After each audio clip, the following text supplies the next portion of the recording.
عليكم ورحمة الله وبركاته. بسم الله الرحمن الرحيم.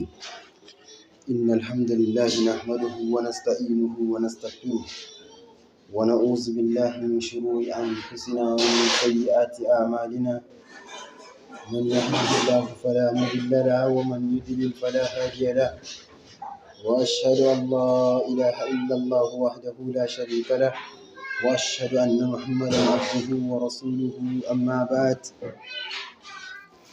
‘Yan uwa musulmai, tunatarwa ne game da ‘yan uwa da suke yin izgili ga sunnonin manzon Allah bisa rashin sani da kuma mugunta. Abu na farko ‘yan uwa, ƙata'an wasa da addini, duk sha'air na musulunci, abubuwan musulunci na addini wanda musulunci ya dawo da shi, wallahi izgili da shi wallahi kafirci ne. Wallahi gwanda baka yi ba akan da ka yi izgili ga wanda ya yi sunnar manzon Allah ko kuma ya yi wani rukunin musulunci daga cikin addinin musulunci. Abu na farko shine sahabban manzon Allah sallallahu alaihi wasallam sun kasance suna cikin tafiya. Daga cikin sashin sahabbai suke cewa sauran, kai waɗannan sahabban annabi Muhammadin ga su da ƙaƙƙin ciki suna tafiya, sai bin Muhammadu suke, duk abin da ya faɗa yi suke, ga su da kuma ci sai ci kuma ba abin da suka yi, duk abin da ya ce musu yi suke, suna yi musu izgili. Ma sahabbai ba suke yin izgili.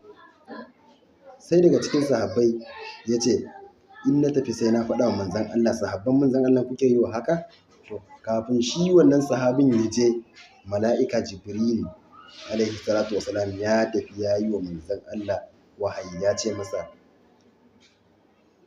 gashi ga abu da suka faɗa, in sun dawo ka tambaye su cewa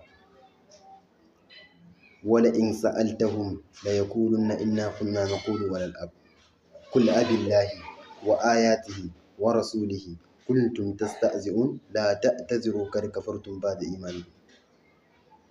Idan ka tambaye su za su ce maka kawai muna yin wurgi ne da kuma wasa da kuma tafiya, idan kuna cikin tafiya kuna taɗi kuna jefa wa ɗan uwanku magana kaza kaza, hakan ya fi daidai. A'a, sai manzon Allah ya ce musu, kuna yin izgili ga annabi Muhammad ne ko wa Allah ne ko wa ayoyin Allah ne? To la ta'taziru kad kafartum ba'da imanikum, maza kun kafirta bayan kun yi imani. Ayan alkur'ani ce, manzo Allah ya ce kun kafirce